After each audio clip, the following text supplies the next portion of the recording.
오늘 만나 성경 말씀은 역대상 28장 9절에서 11절 말씀입니다. 나의 아들 솔로몬아, 너는 내 아버지의 하나님을 바로 알고 온전한 마음과 기쁜 마음으로 정성을 다하여 섬기도록 하여라. 주님께서는 모든 사람의 마음을 살피시고 모든 생각과 의도를 헤아리신다. 내가 그를 찾으면 너를 만나 주시겠지만 내가 그를 버리면 그도 너를 영원히 버리실 것이다. 주님께서 성소가 될 성전을 짓게 하시려고 너를 택하신 사실을 명심하고 힘을 내어 일을 하여라.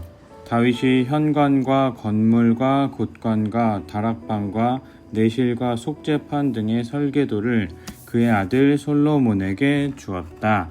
아멘. 오늘 만나로 만나주시는 하나님을 기대합니다. 여러분은 요즘 어떤 일에 시간과 관심을 쏟고 계신가요? 어떤 일을 중요하게 여기고 계신가요? 다윗은 그동안 성전 건축을 위해 힘써왔습니다. 자신은 백향목 왕궁에 사는데 하나님의 궤는 아직도 휘장 아래에 있음을 안타까워하면서 성전 건축을 소망하게 되었습니다. 실수가 있었지만 다시금 정성을 들여 언약궤를 다윗성으로 옮겨오기도 했습니다. 그런데 오늘 말씀에서 다윗은 성전 설계도를 그의 아들 솔로몬에게 넘겨주고 있습니다. 11절, 12절 말씀입니다. 다윗이 현관과 건물과 곶관과 다락방과 내실과 속죄판 등의 설계도를 그의 아들 솔로몬에게 주었다.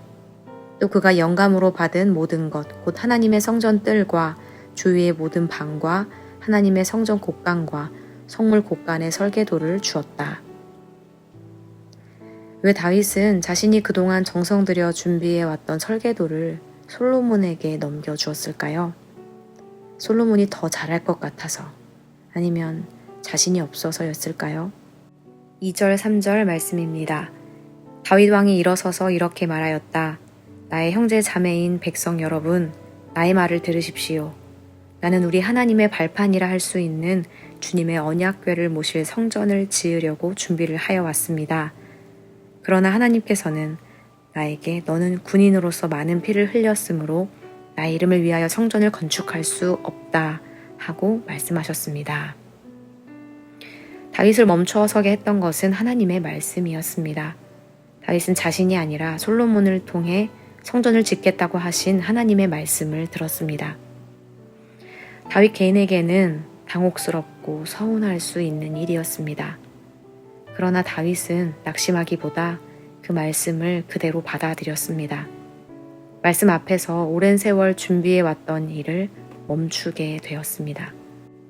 그리고 자신을 통해서가 아니라 솔로몬을 통해 성전 건축이 이루어지도록 기꺼이 순응했습니다. 다윗은 아들에게 이렇게 당부합니다. 나의 아들 솔로몬아, 너는 내 아버지의 하나님을 바로 알고 온전한 마음과 기쁜 마음으로 정성을 다하여 섬기도록 하여라.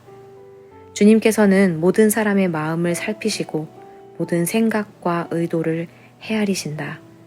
내가 그를 찾으면 너를 만나 주시겠지만 내가 그를 버리면 그도 너를 영원히 버리실 것이다.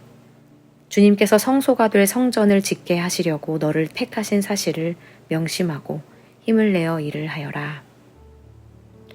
다윗은 아들에게 사명과 책임을 위임하면서도 너는 내 아버지의 하나님을 바로 알라.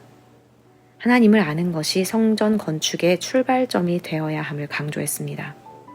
단지 일의 성취가 아니라 하나님을 향한 올바른 관계가 본질이라는 것을 일러주었습니다. 사랑하는 성도 여러분, 우리도 많은 일들을 계획하고 준비하며 살아갑니다.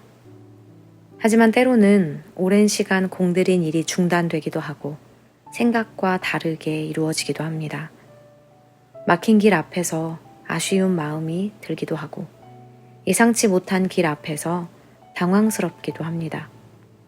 오늘 말씀에서 다윗은 뜻을 내려놓고 뜻을 따랐습니다. 내 뜻을 내려놓고 하나님의 뜻을 따랐던 것입니다. 믿음의 여정은 하나님의 뜻이 이루어지는 삶입니다. 솔로몬이 예루살렘 성전을 지었던 것처럼 오늘 우리도 성전을 짓는 사람들입니다. 하나님께서는 우리가 살아있는 성전이라고 말씀하십니다. 다윗이 그러했듯 하나님의 뜻 앞에 머물 줄 알고 내가 시작했으나 내가 끝내지 못하는 일이라 해도 그 뜻을 다른 이가 이루어 갈 수 있도록 축복하고 세워줄 줄 아는 삶 살아가길 소망합니다. 내 뜻보다 주님의 뜻이 앞서는 삶, 내 이름보다 주님의 이름이 드러나는 삶, 내 계획보다 주님의 말씀이 우선되는 삶 살아가길 소망합니다. 기도하겠습니다. 하나님, 오늘 말씀을 통해 저희의 말씀을 비추어 주시니 감사합니다. 뜻을 내려놓고 뜻을 따르는 삶 살아가게 하옵소서. 오직 하나님의 뜻 앞에 머물고 순종하게 하옵소서. 오랜 시간 준비해온 일이 멈추더라도 낙심하지 않게 하시고 그 일이 주님의 뜻 안에서 이루어지는 것을 기뻐할 줄 아는 믿음을 주옵소서. 우리의 삶이 주님의 성전 되게 하시고 우리의 일상이 주님을 향한 예배가 되게 하옵소서. 예수님의 이름으로 기도합니다. 아멘. 이제 2가지 기도 제목으로 함께 기도하겠습니다. 첫째로 말씀을 기억하며 함께 기도하기 원합니다. 내 뜻보다 주님의 뜻이 앞서는 삶, 내 이름보다 주님의 이름이 드러나는 삶, 내 계획보다 주님의 말씀이 우선되는 삶 살아가게 하옵소서. 둘째로 예배를 위해 기도하기 원합니다. 주일 예배를 통해 주님의 뜻 아래 나의 뜻을 돌아보게 하옵소서. 예배 가운데 들려주실 말씀 앞에 머물고 순종할 수 있는 마음을 예비하여 주옵소서. 이렇게 기도하신 후에 개인 기도하시겠습니다.